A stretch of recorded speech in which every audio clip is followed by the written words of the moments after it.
एक गांव में एक गरीब परिवार रहता था। उस गरीब परिवार को एक समय का खाना भी बहुत मुश्किल से नसीब होता था, क्योंकि उस परिवार में कर खर्चा चलाने वाली एक सीमा थी।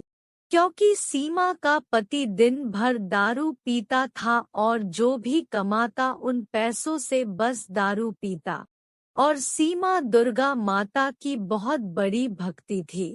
वह रोज सुबह शाम दुर्गा माता की पूजा करती थी और वह अपना घर का खर्चा लोगों के घर में झाड़ू पोछा बर्तन साफ करके चलाती थी। लेकिन सीमा की मालकिन बहुत घमंडी थी, उसे अपने पैसों का बहुत घमंड था। सीमा अगर थोड़ा भी लेट आती तो वह उसे बहुत भला बुरा कहती।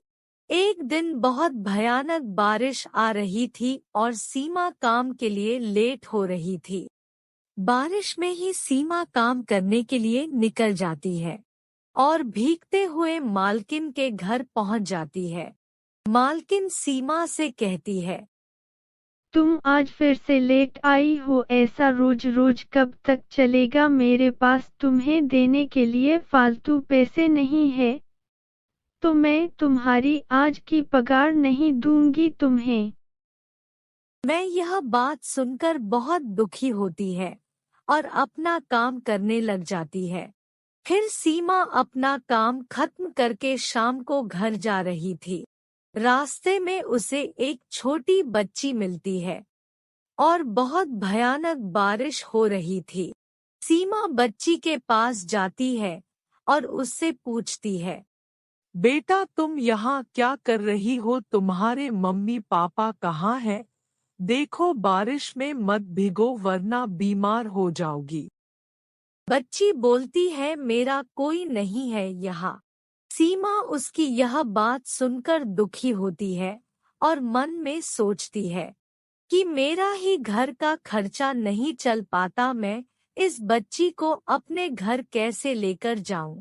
फिर बच्ची बोलती है, माँ आप मुझे अपने साथ ले चलो, मेरा कोई नहीं इस दुनिया में। इतना सुनकर सीमा का दिल पिघल जाता है और सीमा भी एक आखिर माँ के समान थी, तो सीमा उसे अपने घर ले जाती है।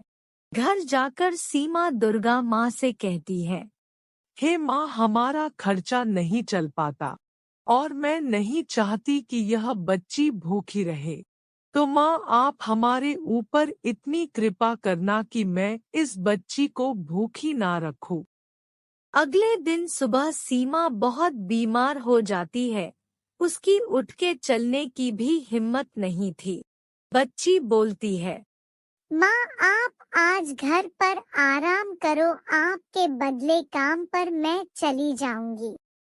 फिर वह बच्ची काम पर पहुंच जाती है और मालकिन से कहती है, मालकिन मेरी माँ बहुत बीमार है, वह काम पर नहीं आ सकती कुछ दिन, तो उनके बदले मैं आपके घर का काम करूंगी।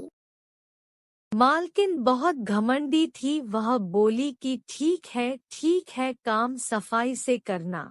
फिर वह काम पर लग जाती है। ऐसा कुछ दिनों तक चलता रहा। फिर एक दिन सीमा को एक बात का पता चला कि वह बच्ची जब तक घर में रहती है, मेरे पति शराब नहीं पीते।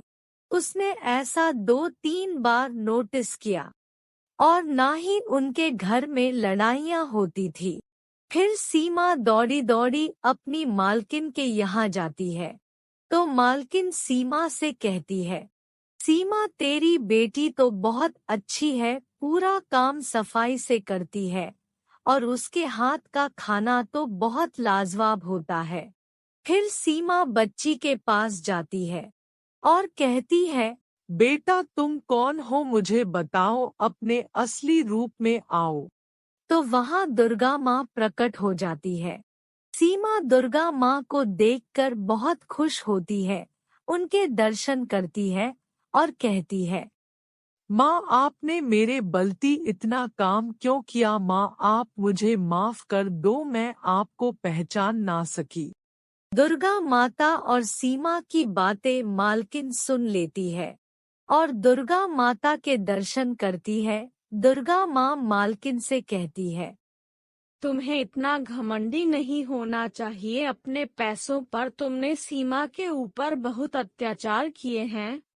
एक बात याद रखना, जो जैसा करता है वह वैसा इस संसार में ही भोग कर जाता है। और दुर्गा माता सीमा से कहती है, जाओ बेटा, तुम्हारे सारे दुख दर्द दूर हो जाएंगे। फिर दुर्गा माँ गायब तो हो जाती है। फिर सीमा अपने घर आती है तो देखती है कि उसके घर की जगह एक बड़ा और अच्छा सा घर बन गया है। एक गांव में एक अनाथ लड़का रहता था। वह अपना गुजारा गांव में सब्जियां बेचकर करता था और वह लड़का दुर्गा माता का बहुत बड़ा भक्त था। वह सुबह सब्जियां बेचने जाने से पहले दुर्गा माता की पूजा करता था। तो उसने सोचा, इस बार नवरात्र के दिनों में 9 कन्याओं को भोजन कराऊंगा। तो वह भोजन कराने के लिए ज्यादा से ज्यादा सब्जी बेचने की कोशिश करता है और कुछ पैसे जमा करने लगता है। यह बात गांव के डाकू को पता चल जाती है।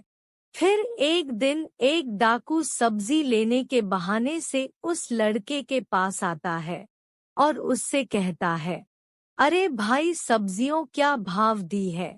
हमने सुना है कि तू इस बार नवरात्र में 9 कन्याओं को भोजन कराने के लिए पैसे जमा कर रहा है। फिर लड़का बोलता है, हाँ भाई, आपने सही सुना है। इस बार मैं 9 कन्याओं को भोजन कराऊंगा। वह दुर्गा माता का रूप होती है। तो थोड़ी ही देर में उस डाकू के बाकी दोस्त आ जाते हैं और उस लड़के को घेर लेते हैं और बोलते हैं कि तेरे पास जितने भी पैसे हैं वह सारे पैसे हमें दे दे, वरना हम तुझे मार देंगे। लड़का मना करता है कि मेरे पास कोई पैसे नहीं है, पर वह डाकू उस लड़के के ऊपर बंदूक रख देता है और बोलता है कि सारे पैसे दे दे, वरना तू आज जिंदा नहीं बचेगा। लड़का दुर्गा माँ को याद करता है, दुर्गा माँ, अगर मेरी भक्ति सच्ची है तो मुझे डाकुओं से बचा लो। इतनी ही देर में दुर्गा माँ महाप्रकट हो जाती है और सब लोगों को मार देती है और वह लड़का मरने से बच जाता है और दुर्गा माता के दर्शन करता है। इसलिए कहते हैं दोस्तों, अगर मन में सच्ची श्रद्धा हो तो भगवान भी भक्तों की पुकार जरूर सुनते हैं।